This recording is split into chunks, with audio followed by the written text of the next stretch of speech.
My husband and I have been trying for a baby for years, until I found adoption papers in his desk for a 7-year-old girl I've never met. Mark and I have spent the last 5 years chasing the dream of becoming parents. We've endured endless medical treatments, heart-wrenching fertility clinics, and the crushing weight of every negative test result. Our lives revolved entirely around that one hope. But yesterday, while looking for tax documents in Mark's desk, I found a blue file titled Adoption Records. Inside was a photo of a 7-year-old girl and legal paperwork signed by Mark 7 years ago. That child isn't mine. My husband has been keeping a daughter a secret for the entire duration of our marriage, and I have no idea who I've been living with. My life with Mark was supposed to be the dream life. We are both professionals. We live in a beautiful home in Seattle, and we've always been each other's best friends. But 3 years into our marriage, the cracks began to show. When we discovered that we couldn't conceive naturally, my world shattered. Mark was my rock. He comforted me, supported me through countless IVF cycles, and spent thousands of dollars on treatments, all while telling me, "Elena,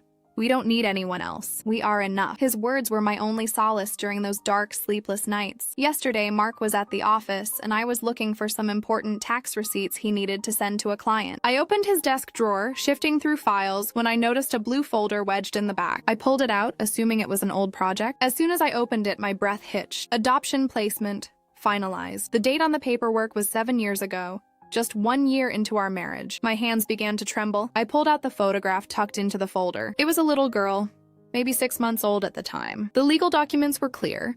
They were signed by Mark, and there was a monthly bank transfer record attached, showing a substantial amount being sent to a foster care trust every single month for the last 7 years. The room felt like it was spinning. My mind was a whirlwind of impossible questions. How? Why? While we were traveling, while we were renovating our house, while we were crying in doctors' offices, Mark was paying for a daughter elsewhere. Was this child born from an affair? Was she adopted? The betrayal didn't just feel like a lie. It felt like a complete erasure of the last 8 years of my life. I spent the next 2 hours in a daze tracking the bank records. It was a private account, and he had been siphoning a large chunk of his salary into it for years. I managed to find an address, a small town only 3 hours away from Seattle. The weight of the silence in our home suddenly felt suffocating. I wasn't just grieving for the child I never had. I was grieving for the marriage I thought I was in. I felt foolish. I felt invisible. When Mark walked through the front door that evening, he was smiling, humming a tune as if everything was normal. But the moment he saw me sitting at the desk, the file open in front of me, his expression went from joy to total soul-crushing terror. He didn't even try to put on a mask. He knew. "Elena," he said, his voice barely a whisper. "It's not what you think." I didn't scream. I didn't throw anything. I just looked at him, my husband,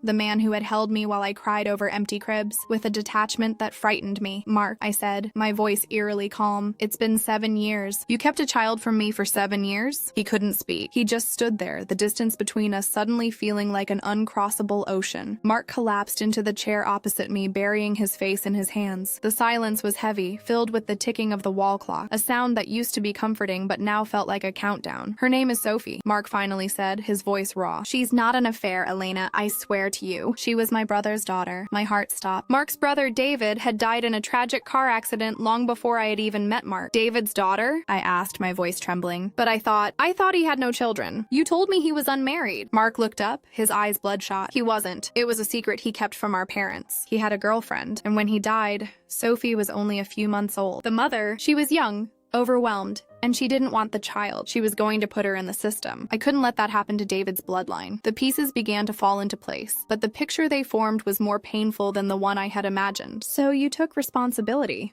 I said, the realization sinking in. "But why hide it from me? Why lie to me for 7 years? At first it was just temporary," Mark pleaded, leaning forward. "I wanted to get her settled with a foster family that I trusted, someone who would keep her safe until I could figure out how to tell my parents. But then I met you. Everything was perfect, and I was so terrified that if you knew about the responsibility, the burden of a child that wasn't yours, you wouldn't want to build a life with me. I thought I could manage it from a distance, keep it separate from our marriage. You kept it separate by building a second life," I countered, my anger finally starting to bubble to the surface. "While I was begging you for a baby, while I was undergoing hormone shots and painful procedures. You were already playing father to a girl 3 hours away. You let me believe I was the one who was broken, Mark. You let me blame my own body for 5 years while you were secretly fulfilling the role you told me we were failing at. Mark tried to reach for my hand, but I pulled away. The betrayal wasn't just about the child. It was about the manipulation. He had let me feel inadequate, all to protect a secret that had grown into a monster. I'm going to see her, I stated firmly, standing up. Mark's face went pale. Elena, no, please, it's complicated. She doesn't know who I am.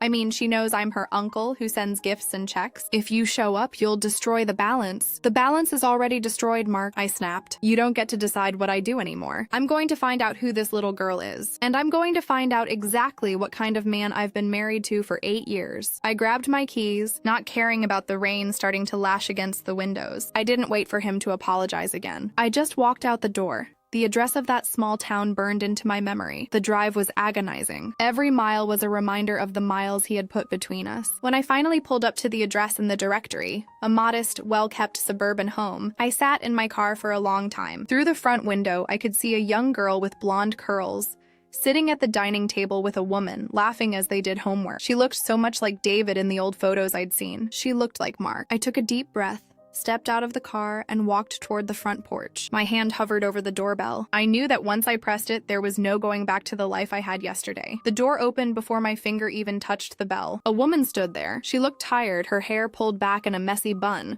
but her eyes were sharp and guarded. She didn't look surprised to see me. In fact, she looked like she had been waiting for this exact moment for years. You must be Elena, she said. There was no warmth in her greeting, only a weary resignation. I blinked, taken aback. You know who I am? She stepped aside, gesturing for me to come in. Mark told me this day would come eventually. I'm Sarah, and you're likely here because you found the file. I walked into the living room. Sophie was in the kitchen, still oblivious, coloring in a book. Seeing her up close was like a physical blow to my chest. She had Mark's chin, his eyes, the very eyes I had looked into for 8 years. I don't understand, I said, my voice barely audible. Mark told me he was just helping out a foster family. He said he was her uncle. Sarah let out a bitter, short laugh. She motioned for me to sit on the worn-out sofa. Mark is a coward, Elena. He told you he was helping a foster family because he couldn't handle the truth. Sophie isn't just his brother's daughter. When David died, the mother didn't just walk away. She tried to sell her. Mark bought her out. He paid for her silence.